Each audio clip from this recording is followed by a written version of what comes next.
Hi guys! Today on Fullerton Professional Organizing, we are talking about a married couple by the last name of McNeely,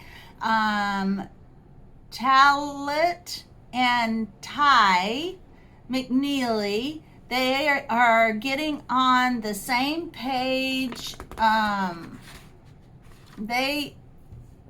Let's just get into it. They're talking about getting on the same page as a married couple financially. And these are just some of my notes that I took from listening to them, and then we're going to go into a review of some of the things that they talked about.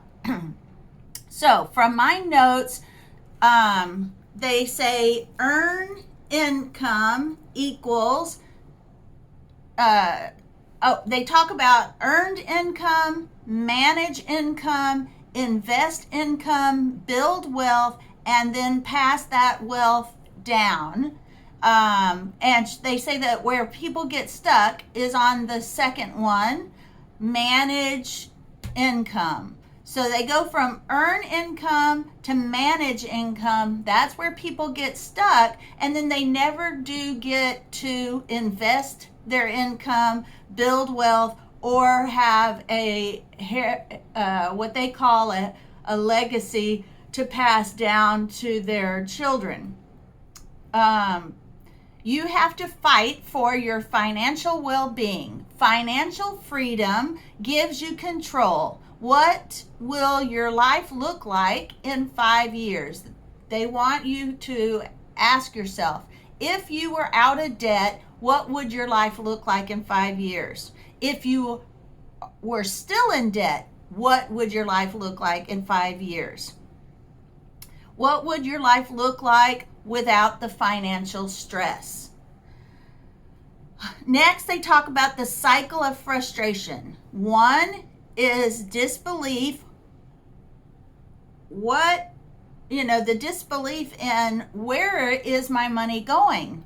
What is happening to all of the money that I make and that I earn and that I work so hard for?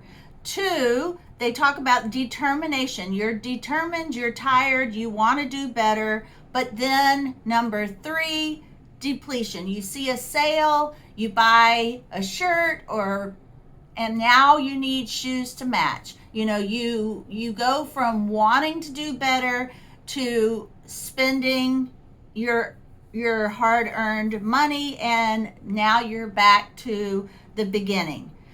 They talk about you must be fed up. You can't just be a little tired, a little sick and tired. You have to be fed up. You have to hate your financial situation enough to change. They said most, meaning 78% of people, are in debt. Be different. Don't be the same as most people. 32%, only 32%, have a written, planned out budget, or as they call it in the financial plan. They said the lack of discipline is killing your dream. Gain control of your money or it will control you. Proverbs 21:5 says the plans of the diligent lead to profit as surely as haste leads to poverty. You will make mistakes, and they say give yourself grace because sometimes you're gonna overspend a few times before you finally get so frustrated that you decide that, okay, this is it. They call your budget a roadmap. It's a roadmap. Look at and this is what they tell you to do to find out how much you're spending so you'll know how to make adjustments. They say itemize and categorize all your finances from your last 3 bank statements of every account that you have. If you have a business account and a personal account, or if you just have the joint account, whatever bank accounts you have, take the last 3 statements, itemize everything, your groceries, clothes, everything that you spend in those statements, and then divide it by 3 because it's 3 months, and you're going to get the average amount of money that you spend per month. It's an average because some months are going to be different than others. And then they talk about giving every dollar a purpose. Work as a couple, as a team, not 50-50. Oh, you do this and you do that, or your money, you make more money, I make less money. You're the one that got us in debt. I didn't get us in debt. You got married, you were out of debt, they were in debt. You're now married, you're now a team. You're now going to work together to get out of debt, whether it was his debt or her debt. When my husband and I got married, we both had school loans. So we had to work together as a team, and we did pay off all of our bills. And I'm not going to tell you we did it right off. My husband and I, we got married. We got into more debt and more debt, but then my husband got sick of it. He read books, and then he proceeded to get us out of debt. We only have our house payment and maybe our kids' school bills. I'm not real sure, but we do not have credit card debt. We just have our home payment and I think a school bill here or there. I'm not 100% sure where we're at there, but we have freedom now because we don't have that hanging over our head. And that's what they're saying. Work as a team, plan every 3rd week or so to get together as a couple and review the month and review your goals and make all those adjustments with your goals and objectives in mind. And here's an idea that they think is a great idea. It's called an envelope system, where you put all the things that you have to spend your money on on an envelope, and you divide out the cash that you are going to spend for each of those categories. How much are you going to spend for groceries? How much are you going to spend for clothes, if at all you're going to spend on clothes? Because remember, you're trying to save money, not trying to, and you're trying to get out of debt, so you're not trying to spend it on things you don't need. But you do, they say, and a lot of financial planners say, so that you can stick to that budget, you also do need to plan in some emergency fund in case you have a flat tire. You need to put some money aside for fun, so that it's not just save. Just put a little aside, but instead of going out to eat 10 times in a month, maybe only once a month. Instead of going to get your hair done every week, maybe once a month. You only know how much cash that you can, your situation is always different. But it says put savings and your tithe and offering for church. Make sure that is a priority and put that on auto pay, so that is done and you don't have to worry about that. That can be on auto pay.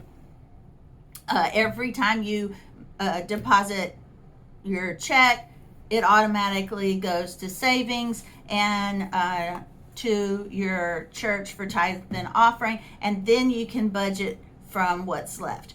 Budget some fun money in as a reward. Meal plan and budget for the unexpected. If you are not serious about your money, you will never have serious money. Do not live to impress. All right, that is from my notes. So let me go on to their review page. Talaat and Tai McNeely, they say, learn how to get out of debt, how to build wealth, how to start a business, and most importantly, how to get on the same page financially with your spouse. This is what they're all about in their business and their podcast. So often you start off behind financially, and the American dream becomes a trap. Once you realize it is a trap, then you have the power to make the change. It is never too late to turn it around.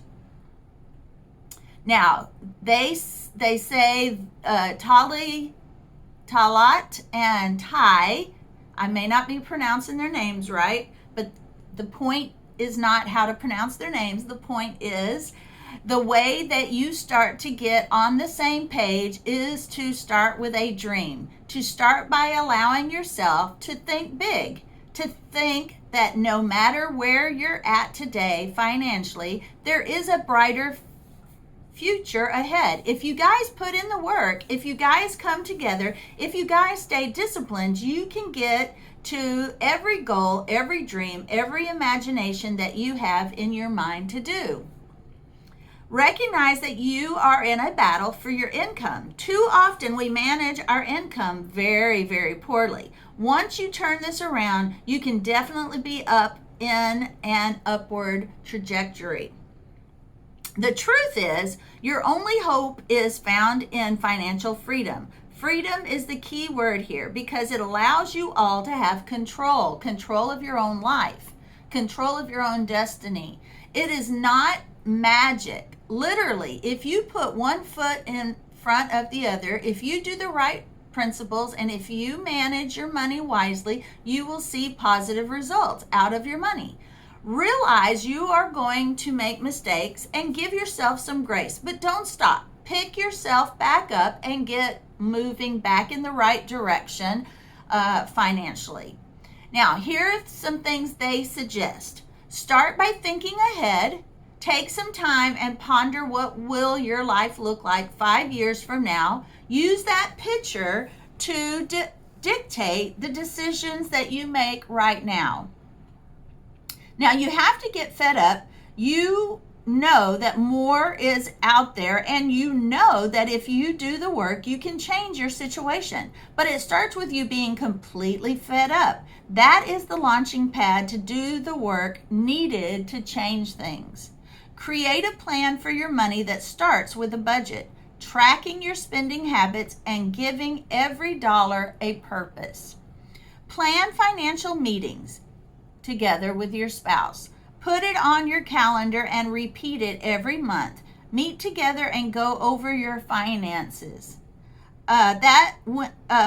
What went well, what did not go well, what do we need to improve, how much money do we save, and how much debt do we pay off. And I have another tip that I heard from a couple. All of those things that you usually get into heated arguments. Now, if you have no self-control whatsoever, don't do this. But if you get embarrassed easily and you don't want to fight, go and do this in a restaurant. It will keep you from fighting, and because you will be forced to stay civil in a public restaurant. Now, if you do wind up blowing up in public, then I suggest don't do that. But I thought that was a great idea for those that just tend to get a little bit offended at each other, and it kind of keeps you in check because you know you're in a public restaurant. The things that helped my husband and I get out of debt is my husband started reading books like Rich Dad, Poor Dad, and who we really enjoy is Dave Ramsey. That's a really good one. And we just started with the easiest first. We started with the smallest credit card we had, and we paid that one off. And then what we paid off, what we used to pay off that one, we added to the minimum of the other bill. And let's say the smallest bill, you're paying $25 a month. You pay that off by paying $100 a month or $50 a month, because you're never going to pay off a credit card by paying the minimum. It's just not going to happen. You can't pay off a credit card by paying the minimum, because they're always adding on fees. So you have to pay more than the minimum. So whatever whatever you can afford to pay off that credit card every month, then you're going to add it to whatever the minimum is on the next credit card that you're paying. So let's say you're paying $30 a month and you pay off that one, and this one is $25 a month. So now you're going to pay maybe $50 a month off until that one's paid off. And then the next one, you're going to start paying $100 a month until that one's paid off, and etc. You're going to, because all of them, you're most likely paying the minimum on. So you pay more than the minimum on the smallest one. When it's paid off, you add that to the minimum of the next one, if that makes sense. So you just go from the smallest to the biggest credit card and you start paying them off. Now, depending on how strict you are, you will be able to get out of debt quicker than you expect, especially if you were used to doing like my husband and I. Once we were out of debt, we did get into a bad habit of going out to eat in an excessive amount. And when I say excessive, when I added it up, because we were probably going out to eat 3 or 4 times a week, and even if you just say $25 each of those times, and now with the after the pandemic, or at this section of the pandemic, 2022, prices have gone up so much that you're pretty much paying $50 every time you and your husband, we're just talking about as a couple. If you have a family, it's even more. But we were going out to eat so much that if we were to go out to eat now, it would probably be $1,400 a month, where then it was probably around $700 a month. I can't exactly remember. But luckily, before the pandemic, we had already decided we were not going to go out to eat as much, or we were going to try not to go out to eat at all. So we were saving, and let's even go as far as the minimum. Even if we were only spending $500 a month going out to eat, which, if you think about it, is atrocious. We're now $500 a month. We're saving eating at home. Okay, then the pandemic hit, so thank goodness, we were already in a good place. Now, we do still go out to eat once a week, but only once a week, maybe sometimes twice a week. But we're even trying to cut back on that. We can go out every other week. But can you imagine the amount of money now that we're saving, not eating out, and how much you could put that on a credit card bill just on the eating out alone? Just cutting back on the eating out alone, you could have that extra cash to start paying off your debt. Now, in our case, we had most of our debt paid off before our daughter was born, and our daughter was born, is 23 years old. So 23 years ago, we chose to get out of debt before we had kids.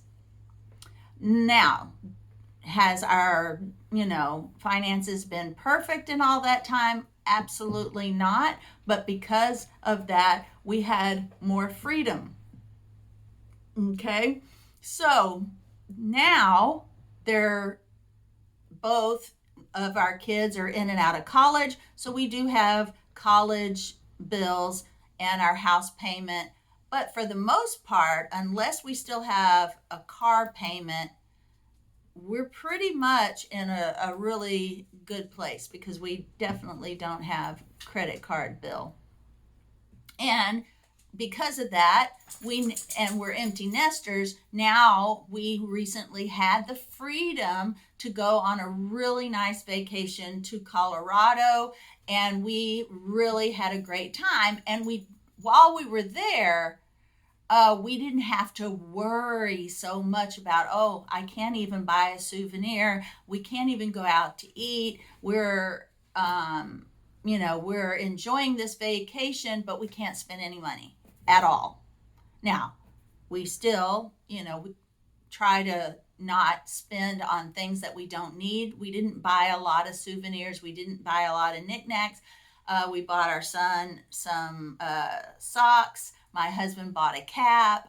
I bought a thing to make coffee when you're on vacation and don't have a coffee pot, a cold brew thing, so we were able to, and we were mostly able to go out to eat. But because going out to eat is so expensive now since the pandemic, we also went to the grocery store there, and we did buy a few groceries so we could make our own breakfast. But we weren't pressured into, oh no, we're now on vacation and we have zero money to spend. We were able to really relax and enjoy ourselves, even though we still didn't overdo it. So that's what having a budget and being debt free can do. You can, even if it's a staycation, even if it's to somewhere local. In our area, it's going to the island and getting a hotel, and having a little vacation close to home. When you're out of debt, you have a little more freedom, and you can relax a little more. You don't have all those phone calls coming. When we were in debt, we had all of those debt collectors calling all the time, and now we do not. Now, these days, what we have to worry about is all those spam callers calling. That has nothing to do with finances, but I know you are like me. You get tired of all the spam phone calls. It's crazy. It drives me nuts. I have to block all of them, and they'll always find another number to call. All right, guys. Well, I just wanted to talk to you about this couple. I will leave information about more of what they say about getting out of debt. I will leave that information in the description box. But I also check out Dave Ramsey and read some books if you can. There's a lot of Audible books out there that you can listen to on the way to work or in the morning while you're getting dressed for work. You always have time to listen to a book on tape during all of your downtime while you're picking up kids from school and waiting in the pickup line. Audible books are really awesome when you are really don't have a lot of time to spend.